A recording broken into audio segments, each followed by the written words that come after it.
तो हेलो दोस्तों, कैसे हैं आप सब। उम्मीद करता हूँ ठीक ठाक होंगे, मस्त होंगे, अपनी पढ़ाई में लगे होंगे। तो इसी बीच आपका लेकर आ गए हम जो आपका सेकंड पाली 2019 में पूछा गया था। जितने भी प्रश्न 50 प्रश्न को हम करेंगे, ठीक है। और हिंदी का हम लोग करने वाले हैं जो कि द्वितीय पाली में पूछा गया था आप लोगों का, ठीक है। तो हम लोग जल्दी जल्दी इसको कर लेते हैं 10 से 15 मिनट में, ठीक है। जो कि आपके लिए आसानी हो जाएगा, क्योंकि हर एक बार जो देखा जाए कि वो आपका पुराने क्वेश्चन को उठाकर उसको दिए जाते, क्योंकि वो नया क्वेश्चन कहाँ से बनाएंगे, इनसे ही वो क्वेश्चन होते हैं, ठीक है। तो चलते हम लोग कर लेते बिना किसी देरी का। तो इसमें पहला क्वेश्चन है आपका, देख लेंगे।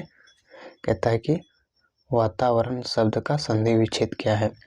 वाता जोड़ वरण है, वा जोड़ अतावरण है, वात जोड़ वरण है, या वात जोड़ वरण है, ठीक है।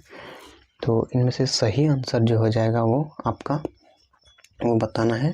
तो वात जोड़ आवरण यानी आपका सही आंसर हो जाएगा, यानी ऑप्शन सी, ठीक है। आगे देखते हैं। यहाँ पर कहता है कि उत्थान का विलोम होगा। उत्थान का विलोम होता है, ठीक है। तो पतन होता है, नमन होता है, गमन होता है, या रमन। तो उत्थान का जो विलोम होगा वो होगा आपका आंसर सही ए, पतन, ठीक है। तो ऑप्शन ए सही हो जाएगा। इसी तरह से आगे बढ़ते हैं हम लोग। आगे क्या कहता है कि सुनिश्चित में कौन सा उपसर्ग है। सुनिश्चित जो शब्द है उसमें उपसर्ग बोल रहा है। तो उपसर्ग किसे कहते हैं, जो पहले आकर उसके शब्द में परिवर्तन करेगा। तो इसमें कौन सा होगा बताना। तो आप लोग बताएंगे कि ऑप्शन में कौन सा होगा। तो सु है ना, पहले देखना यहाँ पर सु है, तो सबसे पहले आया है, तब निश्चित है अलग शब्द। तो सु से निश्चित बना है, सुनिश्चित हुआ है, इसीलिए आपका ऑप्शन बी सही हो जाएगा, सु उपसर्ग, ठीक है। आगे चलते हम लोग। ममेरा में प्रत्यय है। ममेरा है ना, इसमें प्रत्यय बताना है। ईरा होगा या रा होगा या एरा होगा या ए होगा। तो ममेरा है ना, तो ममेरा में प्रत्यय बोल रहा है ना, प्रत्यय यानी लास्ट में परिवर्तन होगा और उसके शब्द में परिवर्तन कर देगा, ठीक है। तो इसमें बताना आपको सही आंसर कौन सा हो जाएगा। तो आपका मम एरा, मम जोड़ एरा, ठीक है। तो एरा आपका यहाँ पर सही शब्द हो जाएगा, ठीक है। तो ऑप्शन आपका हो गया सी सही। उसके बाद चलते हैं। त्रिनेत्र में कौन सा समास है। त्रिनेत्र जिसमें 3 नेत्र होता है, ठीक है। इसमें बताना है कौन सा समास होगा। तो आपका आंसर क्या होगा, त्रिनेत्र, ठीक है। त्रिनेत्र में द्विगु होगा, द्वंद्व होगा, या नन होगा, या अवयवी भाव होगा। तो त्रिनेत्र है ना, तो त्रिनेत्र में क्या हो जाएगा आपका, वो ऑप्शन सही हो जाएगा द्विगु, क्योंकि इसमें 2 गुण बता रहा है। त्रिनेत्र इसका 3 आँख हो, ठीक है। तो वो हो जाएगा आपका द्विगु, 2 गुण बता रहा है, ठीक है। तो ऑप्शन ए सही हो गया। अब उसके बाद चलते हैं। नदी का पर्यायवाची है। दुग्ध है, सरिता है, तनय है, या जल। देखिए इसमें नदी का पर्यायवाची बताना है आप लोगों को। जब तक आपका पर्यायवाची सही नहीं रहेगा तो आप लोग पर्यायवाची इसका नहीं बता सकते हैं। तो आप लोग को मैं एक सजेस्ट देता हूँ कि आप लोग पर्यायवाची का जितना भी हम वीडियो कराए हैं वो देख लेंगे आप वहाँ से। तो उसमें नदी का भी हम पर्यायवाची करा चुके हैं, तो आप लोग वहाँ जाकर जरूर देख सकते हैं, क्योंकि हर एक एग्जाम में देखा जाए पर्यायवाची शब्द 2 नंबर का आता ही आता है। तो आप वहाँ से कर सकते हैं, ठीक है। उसके बाद चलते हम लोग। नदी का पर्यायवाची सही क्या हो जाएगा आप लोगों का आंसर 6 का जो सही होगा आंसर वो सरिता होगा। ऑप्शन 6 का सरिता हो गया, तो ऑप्शन बी आपका सही हो जाएगा। उसके बाद चलते हैं आगे हम लोग। कहता है कि वैसे शब्द जिनका कोई अर्थ नहीं निकलता हो क्या कहलाते हैं। वैसे शब्द जिनका कोई अर्थ नहीं निकलता है वो क्या कहलाते हैं। वो कहलाते क्या है, सार्थक, निरर्थक, या विलोम, या पर्यायवाची। तो ये आसान है, बता सकते हैं आप कि जिनका कोई अर्थ नहीं निकलता है तो वो निरर्थक होता है, तो इसे हम लोग निरर्थक कह देते हैं। जिनका कोई अर्थ निकलेगा तो सार्थक कहेंगे, ठीक है। विलोम जानते हैं उल्टा होता है, पर्यायवाची यानी एक शब्द के कई शब्द होते हैं, तो ये आप बखूबी बता सकते हैं। अब चलते हम लोग आगे। तो देखते हैं हम लोग जो आपका 8वां प्रश्न है वो है राजा ज्ञा का संधि विच्छेद क्या है। राजा जोड़ ज्ञा, राज जोड़ आज्ञा, राजा जोड़ आज्ञा, राज जोड़ अज्ञा। तो इनमें से सही आंसर बताना है आपको क्या होगा। तो जो राजा आज्ञा होगा तो राजा जोड़ आज्ञा से मिलकर बना है, तो राजाज्ञा हो गया, तो ऑप्शन सी हो गया आपका सही। ठीक है, उसी तरह से चलते हैं। आदान का विलोम क्या होगा? देना, प्रदान, निदान या लेना। तो आप बता सकते हैं सही आंसर इसमें कौन सा होगा, तो वो प्रदान होगा। ठीक है, तो ऑप्शन बी सही होगा। उसके बाद चलते हैं हम लोग, अनुमान में कौन सा उपसर्ग है? अनु, अ, अन और अन, तो कौन सा सही होगा आप लोग बताना। उपसर्ग है ना, पहले बोल रहा है, तो अनु और मान दो अलग अलग हो रहा है। इसमें उपसर्ग जो पहले लगता है वो आपका उपसर्ग होता है, जो अंत में लगता है वो आपका हो जाएगा प्रत्यय। तो इसमें पहले कौन लग रहा है? अनु लग रहा है, तो अनु कहाँ पे है उसको ढूंढो, तो अनु ए में है, तो अनु ए में है तो ये ए सही हो जाएगा। ठीक है, तो 10 का हो गया आपका ऑप्शन ए सही। ठीक है, उसके बाद चलते हैं, अंग्रेजी में कौन सा प्रत्यय है? अंग्रेजी एक शब्द है, इसमें कौन सा प्रत्यय है बताना। एजी है, जी है, अंग्रेजी है या दीर्घई है, तो आपको बताना है प्रत्यय। प्रत्यय में क्या होता है कि लास्ट में लगता है, तो लास्ट में इसको देखो, अंग्रेज से अंग्रेजी बना है तो दीर्घई लग रहा है ना, तो यहाँ पर देखो दीर्घई कहीं पे है, यहाँ पर है दीर्घई, तो दीर्घई आंसर सही हो जाएगा। ठीक है, उसके बाद चलते हम लोग आगे। यस, अपसय, अपयस में कौन सा समास है? तत्पुरुष है, कर्मधारय है, द्विगु है या द्वंद्व है, तो इसमें बताना यस अपयस में कौन सा समास है, तो आपका जो सही हो जाएगा वो ऑप्शन डी हो जाएगा, वो द्वंद्व है। ठीक है, उसके बाद आगे चलते हैं। कहता है कि फूले न समाना मुहावरे का अर्थ है फूल कर कुप्पा होना, फूले ना पाना, बहुत प्रसन्न होना, बहुत अधिक फूल जाना, तो इनमें से सही बताना है आपको कौन सा होगा। तो आपका फूले न समाना होता है आपका बहुत प्रसन्न होना, तो ऑप्शन सी हो जाएगा। ठीक है, चलते हम लोग आगे। और आगे कहता है आपका कपड़ा का पर्यायवाची नहीं है, तो वस्त्र है, आपका यहाँ पर मिटा देते हैं, वस्त्र है, चीर है, पट है या दे, कपड़ा का पर्यायवाची नहीं है यहाँ पर बोल रहा है। ठीक है, तो इसमें वस्त्र भी कपड़ा का पर्यायवाची है, चीर भी है, पट भी है, लेकिन दे नहीं है, तो ये नहीं का नहीं सही हो जाएगा। ठीक है, चलते हैं आगे। आगे कहता है कि इनमें से कौन सा शब्द रूढ़ शब्द है? रूढ़ शब्द बताना है इनमें से कौन सा है, तो रूढ़ शब्द जो हो जाएगा वो विद्यालय है, दशानन है या विद्यार्थी है या कमल है, तो इसमें रूढ़ शब्द जो हो जाएगा वो आपका 15 का डी सही हो जाएगा, तो ऑप्शन डी सही है। ठीक है, इसके बाद चलते हैं आगे। कहता है कि विक्रमशिला में कितने अध्यापक रहते थे? 500, 1000, 1500 या 2000, तो विक्रमशिला में कितने विद्यार्थी रहते थे आप लोग बताना है। इसमें 1000 विद्यार्थी, सॉरी 1000 अध्यापक रहते थे। ठीक है, ये 1000 आपका शिक्षक रहते थे पढ़ाने वाले। चलते हैं आगे। चिकित्सा का चक्कर कहानी में लेखक की नींद एकाएक बजे कितने बजे खुली? 3 बजे, 2 बजे, 4 बजे या 1 बजे, देखो अंदर से बहुत निकाल के देता है यहाँ पर क्वेश्चन, तो मैं अंदर से निकाल कर प्रयास करता हूँ कि आप लोगों को बताऊँ। मैं आप लोग जब चिकित्सा का चक्कर पढ़ेंगे तो उसमें मैं एक एक करके सब चीज़ बताया हूँ, कहानी, तो आप लोग जरूर जाकर वहाँ से देख सकते हैं। तो 17 का आंसर सही बताना है आप लोगों का। चिकित्सा के चक्कर में कहानी में लेखक नींद एकाएक कितने बजे खुली, तो 3 बजे खुलती है एकाएक नींद। ठीक है, तो ऑप्शन ए सही हो जाएगा। उसके बाद है, सोनी ने पूरे जिले में एथलीट्स प्रतियोगिता में 400 मीटर की दौड़ में कौन सा स्थान प्राप्त किया? पहला, चौथा, दूसरा या तीसरा, तो सोनी ने पूरा जिले में जो एथलीट्स है उसमें कितना स्थान प्राप्त किया था, तो वो पहला स्थान प्राप्त किए थे। ठीक है, तो वो अच्छे लड़के थे, तो पहला आंसर ठीक हो जाएगा। और उसके बाद है, किसके पास खड़ा हो पीपल कलचल छलछल सुनते रहता है? छलछल सुनते रहता। ठीक है, नदी के, निर्झर के, पहाड़ के या वन के, तो किनके पास खड़ा होकर पीपल कलकल छलछल सुनते रहते हैं, तो वो आपका निर्झर के पास। ठीक है, निर्झर के बहाव के पास। ठीक है, तो चलते हैं आगे हम लोग। ईर्ष्या तू न गई मेरे मन से पाठ में वकील साहब के बगल में कौन रहते थे? डॉक्टर रहते थे, शिक्षक रहते थे, बीमा एजेंट वाले या फौजी रहते थे? तो बीमा एजेंट वाले रहते थे। ठीक है, क्योंकि उनके तड़क भड़क से देखकर जलते थे। कौन? वकील साहब जलते थे, तो ऑप्शन सी सही हो गया। आगे कहता है कि बिहारी के अनुसार मनुष्य किसके बिना बड़ा नहीं बन सकता, धन के बिना, क्रोध के बिना, गुण के बिना या दोष के बिना। तो ये दोष अलग है, वो कमी है, ठीक है। दोष मीन्स होता है कमी, तो ये याद रखना है। तो 21 का जो आंसर है वो सही बताना है आप लोग को,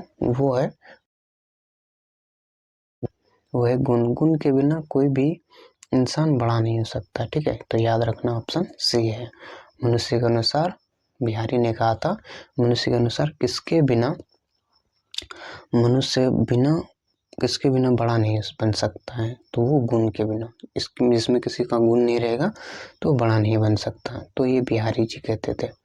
उसके बाद है तू जिंदा है खाली जगह, कविता में किसके सर कुचल कर साथ चलेंगे, सर कुचल कर किसका साथ चलेंगे, तो ये बताना आपको, सुख के, दुख के, मुसीबत के या हंसी के। तो किसके सर कुचल कर आगे बढ़ने की बात करता है उसमें, तो आपको ये बताना है। तो 22 का जो सही आंसर होगा वो दुख के सर कुचल कर, ठीक है। दुख के सर कुचल कर हम लोग आगे बढ़ने का कोशिश करेंगे, दुख को अपने सामने नहीं रखना है। उसके बाद है आगे, हामिद मेले में क्या खरीदता है, मिठाई, खिलौने, चिमटा या कपड़ा। तो अन्य बच्चे जो होते हैं वो मिठाई खरीदते हैं, खिलौना खरीद लेते हैं, कपड़ा खरीद लेते हैं, लेकिन हामिद ऐसा एक बच्चा है जो कि चिमटा अपनी दादी के लिए खरीदते हैं, तो ऑप्शन सी होगा। उसके बाद आगे है, ठेस कहानी में कहाँ के लोक संस्कृति का वर्णन है, कहाँ की लोक संस्कृति को वो उभारता है, तो भोजपुर के, मिथिलांचल के, मगध के या नेपाल के। तो आप लोग याद रखना, सबसे ऊपर में लिखा है, जब आप ठेस कहानी पढ़ेंगे तो उसमें मिथिलांचल की संस्कृति को ये प्रमोट करता है, ठीक है। तो ये मिथिलांचल हो जाएगा आंसर सही, तो बी आंसर सही हो गया। और इसके बाद है, कबीर ने कागज लेखी की जगह किसकी प्रतिष्ठा की है, यानी उसकी किसकी प्रतिष्ठा यानी बड़ाई की है, ठीक है। कानों की सुनी, आँखन देखी, बातों की सुनी, उपयुक्त सभी। तो ये कागज लिखने की बात नहीं करता है, ठीक है, देखने की, कि वो कहता है कि मैं कहता हूँ आँखन देखी, तो आँखों से देखने की बात कहता है, ठीक है। तो ऑप्शन बी सही हो जाएगा 25 का। तो चलते हैं आगे हम लोग और बात कर, दीनबंधु निराला के रचनाकार कौन है, शिवपूजन सहाय, नेपाली या फणीश्वरनाथ रेणु या रामधारी सिंह दिनकर। तो दीनबंधु निराला के जो रचनाकार है वो आप बताएंगे कि ये शिवपूजन सहाय जी ने लिखा था, ठीक है। फणीश्वरनाथ रेणु ने ठेस लिखा है, नेपाली ने आपका वो पीपल का वृक्ष लिखा है, ठीक है, पीपल लिखा है, और रामधारी सिंह दिनकर ने उड़सिया तो न गई मेरे मन से। उसके बाद आगे है, कर्पूरी ठाकुर पहली बार किस जेल में गए थे, पटना जेल में, बेलूर जेल में, दरभंगा जेल में या गया जेल में। तो पहली बार जो वो जेल गए थे वो किस जेल में गए थे, तो आपको सही बताना है। तो वो किस में गए थे, आप लोगों का दरभंगा जेल का पहली बार वो सैर किए थे, ठीक है। तो ऑप्शन सी सही हो जाएगा। उसके बाद है, श्री कृष्ण ने सुदामा के पैर किससे धोए, गंगा जल से, नैनो के जल से या दूध से। तो श्री कृष्ण के जो पैर सुदामा ने धोए थे वो किससे धोए थे, सुदामा के जो धोए थे किससे धोए थे आप बताना। उन्होंने क्या किए थे, नैनो के जल से, ठीक है। तो नैनो के जल से उन्होंने पैर धोए थे। उसके बाद आगे, कर्पूरी ठाकुर का जब गांव की पाठशाला में दाखिला कराया तब उनकी उम्र क्या थी, 3 वर्ष, 6 वर्ष, 8 वर्ष या 5 वर्ष। तो कर्पूरी ठाकुर जो गांव के पाठशाला का प्रिंसिपल भी रहे थे, तो वो दाखिला कब कराया था, उसकी उम्र क्या थी, ये पूछ रहे हैं। तो 29 का जो सही आंसर होगा वो 6 साल में कराया था, ठीक है। ऑप्शन बी सही हो जाएगा। कहता है 30 नंबर, किस कारण खेमा की पिटाई हो गई, टेबल ना साफ करने पर, बर्तन ना साफ होने पर, चाय ना पहुंचाने पर, इनमें से कोई नहीं। तो आप जो खेमा था लड़का, बाल मजदूर, वो किसके कारण उसकी पिटाई हो गई थी, तो वो बर्तन नहीं साफ कर रहे थे जिसकी वजह से उनकी पिटाई हो गई थी। तो ऑप्शन बी सही हो जाएगा, 30 का ऑप्शन बी सही है, ठीक है। इसके बाद आगे है, विक्रमशिला के प्रांगण में कितने महाविद्यालय विद्यमान थे, 10 थे, 5 थे, 6 थे या 2 थे। तो आपको याद होगा कि प्रांगण में कितने महाविद्यालय थे, इससे पहले भी बताए थे हम। तो उनके प्रांगण में 6 महाविद्यालय थे, ठीक है। तो ऑप्शन सी सही हो जाएगा। उसके बाद आगे है बच्चे की दुआ कविता किसके द्वारा रचित है, यानी किसके द्वारा लिखा गया है, अरुण कमल द्वारा, शैलेंद्र द्वारा, मोहम्मद इकबाल द्वारा या नेपाली द्वारा। तो बच्चे की दुआ मोहम्मद इकबाल जी ने लिखे थे, तो ऑप्शन सी सही हो जाएगा। उसके बाद है कर्मवीर पर्वतों को काटकर क्या बना देते हैं, नदी, सड़क, गुफा या महल।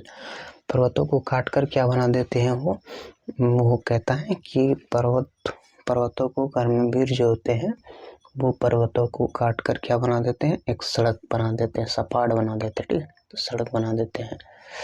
उसके बाद है ऑप्शन, इसके बाद है बौद्ध भिक्षु के सामने अशोक ने उसके सभी सरदार किस रंग में वस्त्र धारण किए हुए थे, लाल रंग में, पीला रंग में, सफेद रंग में या नीला रंग में।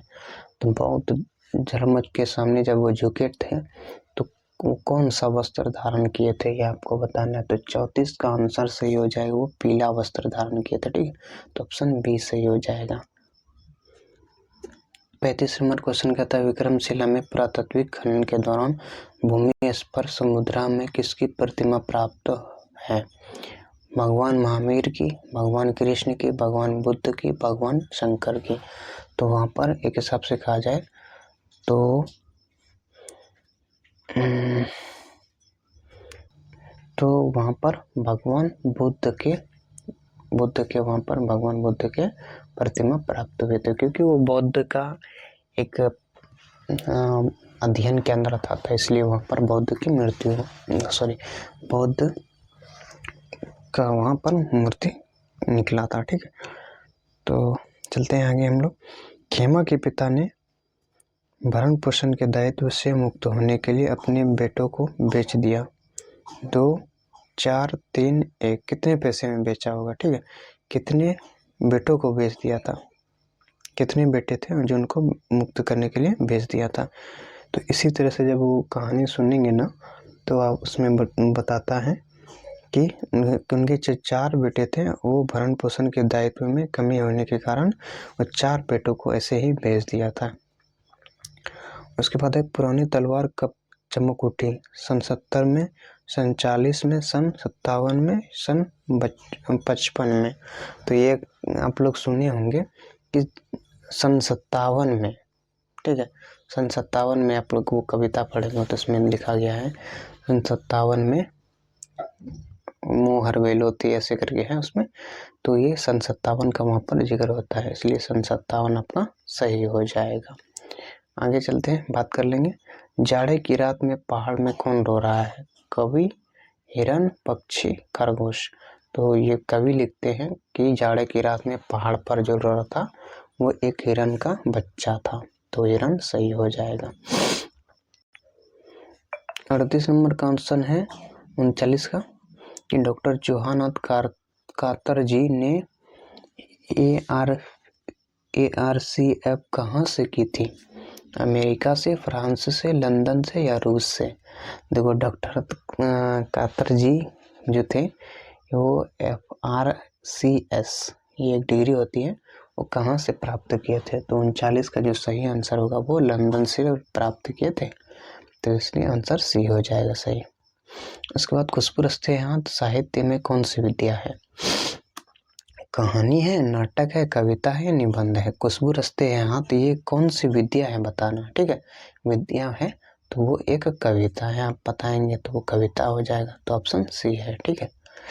इसके बाद संजू ने डायरी के जो पृष्ठ पढ़े तो वो किस महीने के थे, मार्च के, अप्रैल के, जनवरी के या फरवरी के। तो वो जनवरी के ही थे, तो याद रखना है, ऑप्शन सी हो जाएगा। उसके बाद आगे है कलिंग दुर्ग खुलने पर किसकी सेना बाहर निकलती है, पुरुषों की, स्त्रियों की, यक्षियों की या किन्नरों की। तो वो स्त्रियों की सेना को देखने को मिलता है वहाँ पे, ठीक है, तो ऑप्शन बी सही हो जाएगा। उसके बाद आगे है 43 नंबर का किंवदंतियों के अनुसार हुंडू से कितने मील की दूरी पर कुछ लोगों ने हुंडू से कई गुना बड़े प्रपात को देखा है, 10, 15, 5 या 7। कितने मील दूर पर, 10 मील, 5 मील, 7 मील या 10 मील। तो एक जो बात है आपका ये सही है, लेकिन वो कितने मील की दूरी पर देखा है, वो 7 मील की दूरी पर, इससे बड़ा जानना है, ठीक है। इसके बाद है आगे ईर्ष्या की सबसे ईर्ष्या सबसे पहले किससे जलती है? जिसके दिल में है उसका जन्म होता है, जिसके प्रति उसका जन्म होता है, ये भी दोनों इनमें से कोई नहीं। तो ईर्ष्या किससे जलती है, तो इसको बताना है। तो ऑप्शन आपका 44 नंबर का है। 44 का आपका ए हो जाएगा। जिसके दिल में रहता है, जिसके दिल में ये जन्म होता है, उससे वो जन्म क्या होती है, जलती है।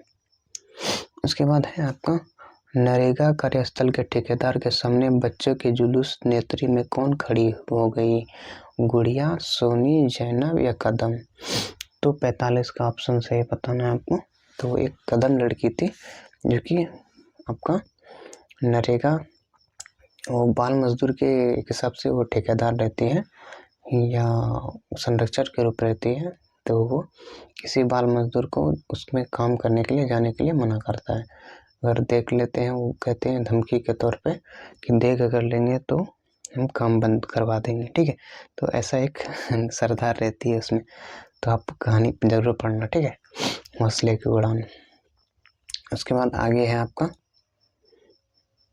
आगे है बेटा बनारसी की रचना है ईदगाह, चिकित्सा का चक्कर, खेमा, हौसले की उड़ान। तो बेटा बनारसी जी क्या लिखे थे? चिकित्सा का चक्कर। तो ऑप्शन बी सही हो जाएगा। उसके बाद कर्पूरी ठाकुर बिहार के उप मुख्यमंत्री कब बने? 1965 में, 1970 में, 1967 में, 1952 में। तो 47 का आंसर सही बताएंगे तो वो हो जाएगा 1967 में वो उप मुख्यमंत्री बने थे, ठीक है। उसके बाद है रांची से पुलेरा वाली सड़क पर कितने मील जाने पर हुंडू झरना वाली सड़क मिलती है? 20 मील, 35 मील, 10 मील या 14 मील? तो ये आपको सही आंसर बताना है। तो वो 14 मील की दूरी पर आपको हुंडू झरना का सड़क मिलता है। उसके बाद है बाल गोविंद भगत हर वर्ष कहाँ जाते थे? तीर्थ स्थान पर, गंगा स्नान पर, घूमने के लिए, इनमें से कोई नहीं। तो बाल गोविंद भगत हर एक वर्ष कहाँ जाते थे? गंगा स्नान करने के लिए जाया करते थे। ऑप्शन बी सही हो जाएगा। उसके बाद आगे है आपका और लास्ट क्वेश्चन है, जैनब आत्मरक्षण के लिए लड़कियों को किसका प्रशिक्षण देती है? योग का, ध्यान का, कराटे का या दौड़ का? तो वो कराटे की प्रशिक्षण देती थी, ठीक है। तो हम लोग पूरा आपका जो 50 क्वेश्चन थे वो आपका 2019 में द्वितीय पाली में पूछे गए थे। बिल्कुल ही आसान है, इससे कई क्वेश्चन होने वाले हैं। उम्मीद करता हूँ आप लोगों को ये वीडियो अच्छा लगा होगा। तो इसी तरह से वीडियो के लिए हमारे चैनल को सब्सक्राइब करें और दूसरों तक भी ज़रूर शेयर करें। वीडियो देखने के लिए आपका शुक्रिया।